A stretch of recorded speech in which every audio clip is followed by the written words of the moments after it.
She sent me a very strongly worded text, and me, I was wondering, like, why? Where is this coming from? And when I asked questions, I probably just realized that she was uncomfortable with the fact that I had a boyfriend. And me, I was confused. Am I supposed to marry you? Like, I don't understand. Why are you upset that I have a boyfriend? Hi, guys. Welcome to another episode of the Lightroom, specifically Diary of a Pastor's Wife, a pastor and a pastor's wife, as my brother will call me. Welcome again to my channel. So in today's video, I will be talking about something. I don't know what to title it yet. So if you see a title, you thank God for my life. But I don't know what to title this yet. But based on request, I am talking about boundaries in relating with your pastor, and I'm talking about this from Pastor Chisholm's angle, not just like myself as a pastor's wife. As I've mentioned before, if you know me personally, I also pastor at the Verified Church, and I am married to the lead pastor, so it's a dual responsibility of mine. Anywho, let me take it back a bit. There was a while ago when on Twitter, this was when I was still on Twitter, so like many years ago, maybe 5 years ago now, when there was like a whole lot of talk on Twitter on how your pastor is not your best friend. And a lot of people were outraged by a statement like that. And me, I don't know why you're outraged by a statement like that. It was a male pastor that made that statement the first time I saw it on Twitter. And I felt like it was so important, so valid that that was said. Because I saw a lot, especially with females relating with their pastors. You know, there is a part of it where you are so blessed, so happy to have this pastor, be there for you, be a father figure, train you in the faith. And it's so nice and it's so amazing. But I feel like with ladies, in my experience, and what I've seen with other pastors as well, if you've not experienced it, I'm happy for you. Or if you don't understand it, I'm actually also happy for you. But I've seen where a lot of females like cross the line really quick, even with discipleship. Okay, let me share my very first experience discipling somebody. This was back in school. So this lady had walked up to me and asked me to disciple her. So I told her, okay, these are my rules, for lack of a better phrase, right? If we have an agreed time to meet and talk, please stick to the time, and things along those lines. But things became awkward when she found out that I had a boyfriend. And I did not understand why she was finding it awkward I had a boyfriend. Like, it was a whole dramatic thing. She sent me a very strongly worded text, and me, I was wondering, like, why? Where is this coming from? And when I asked questions, I probably just realized that she was uncomfortable with the fact that I had a boyfriend. And me, I was confused. Am I supposed to marry you? Like, I don't understand. Why are you upset that I have a boyfriend? Like, it's not like I'm supposed to counsel you over something and I left you to talk to my boyfriend. Or even at that, I did not think the way she spoke to me was warranted. So I was so confused. I remember reaching out to my pastor at the time and like talking to him, like, am I seeing this wrong? Is something wrong here? It was really scary. My friends at the time were even telling me that, are you sure this person is not obsessed with you? I mean, it was strange. I'm like, if it was a guy, I would understand a guy acting a certain way. But why is a lady doing this? So it was just very confusing. Long and short, I had to end that discipleship arrangement because it was not working. It was very strange, right? So you need to learn boundaries when you are being discipled by somebody actively or in your relationship with your pastor. So let me give you a straight up answer of what a pastor is supposed to do in your life. Your pastor is in your life for your furtherance and joy in the faith. Right, we see in Paul's epistles to several believers, and especially in Philippians, he says, when he's talking about his imprisonment and talking about how to be with Christ is far better for him, but because of the work that needs to be done in their hearts for their furtherance and joy of faith, he's assured that the Lord will keep him here for them. So that's your pastor's first assignment in your life, to disciple you and to shape you to be more like Christ, to shape you to be more like Jesus. Your pastor's role in your life is not to fill the space of a best friend. Please find a best friend. Your pastor's space in your life is not to fill the role of even your earthly parents. Now, there's a part of pastoring that is very parental. You see how Paul talks about his relationship with Timothy, how he has fathered Timothy in the faith. So there is a part of it that displays that way.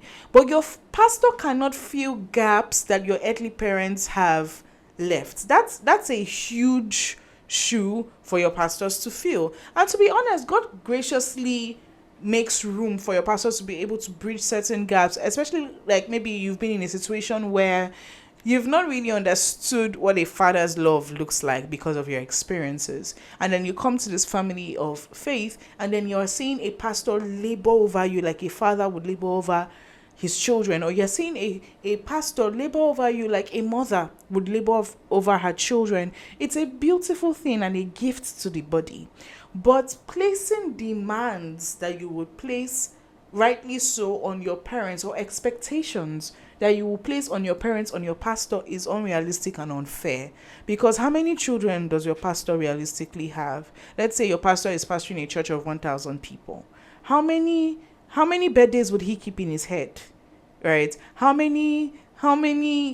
He's not supposed to pay your school fees. Do you understand? If he comes around for special events in your life, that's amazing.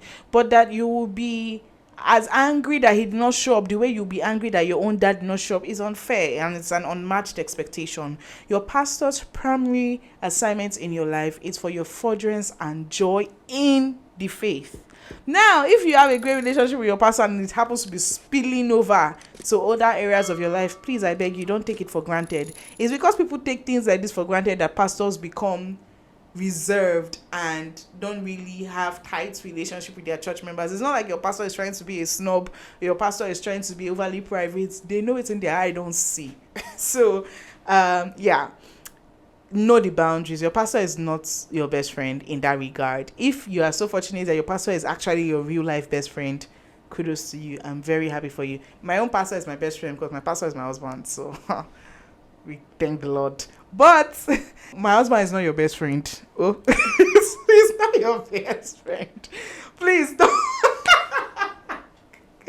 Please don't place that expectation on him. Don't place that expectation on me. Please. I mean, except you are like in my closest circle of friends, that's like very, very different. Or his closest circle of friends, that's very, very different. But shall I hear what I'm saying? I know what I'm not saying. Glory to God.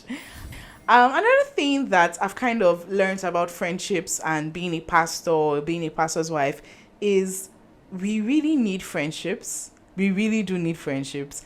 And I read a book by Pastor Mayowa Ejisheshon, and it was an amazing book. I first read it before I got married to my husband because I knew that the way my life was going, I was going to marry a pastor, and I was already a pastor, so I'm like, let me just prepare.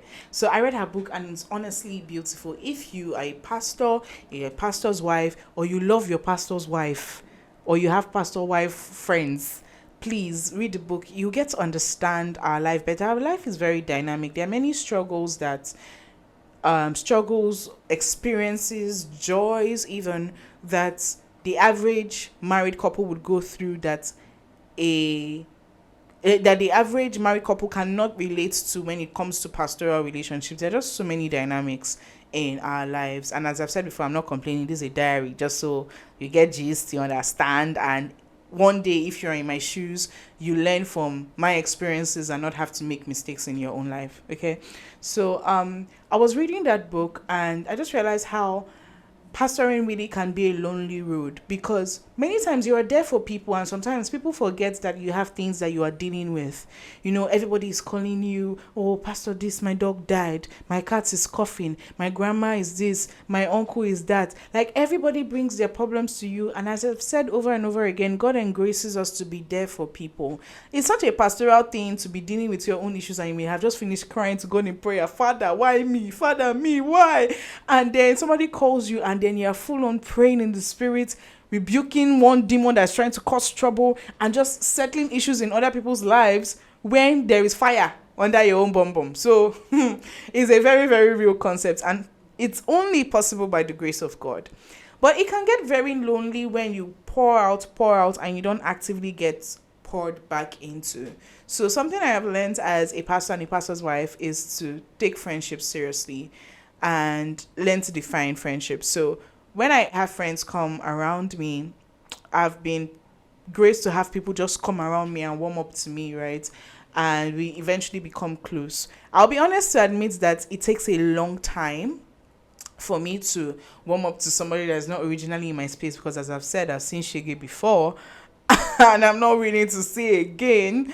But also, secondly, my office as a pastor and also as a pastor's wife is a very sensitive one. I can't trust everybody with my life. It's just the reality of it. It's not pride or whatever. It's just the reality of situations. So, but I've also learned not to try to pastor everybody that comes my way. Right? Some people that come my way are my friends. It so happens that I have friends that I pastor.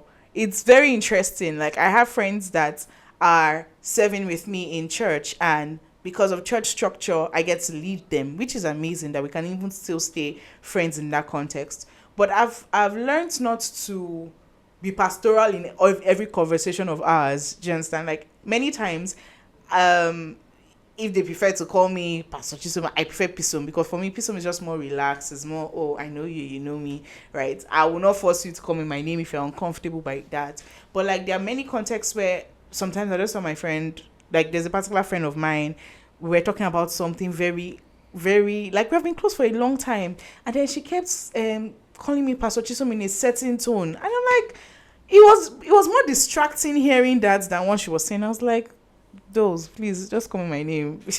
All right. And then we got talking from then. So I've learned to try to draw the lines, not always try to be pastoral in every conversation of mine. There are times where I'm having a conversation with my friend and they ask me, how are you? And my regular instinct is to say, oh, I'm fine, I'm good, thank God, right? But when I'm talking with my friend, I've learned to actually pause and think about the sincere answer to that question, and then tell them how I am, and allow them in that moment to even pour into me. Like, I was talking with MJ in church the other day, and then it was after service. She asked me, oh, how are you? And then we were in church, so I was in my pastoral zone. So I had to just pause. I was like, okay, how am I? Okay, I actually had a long week.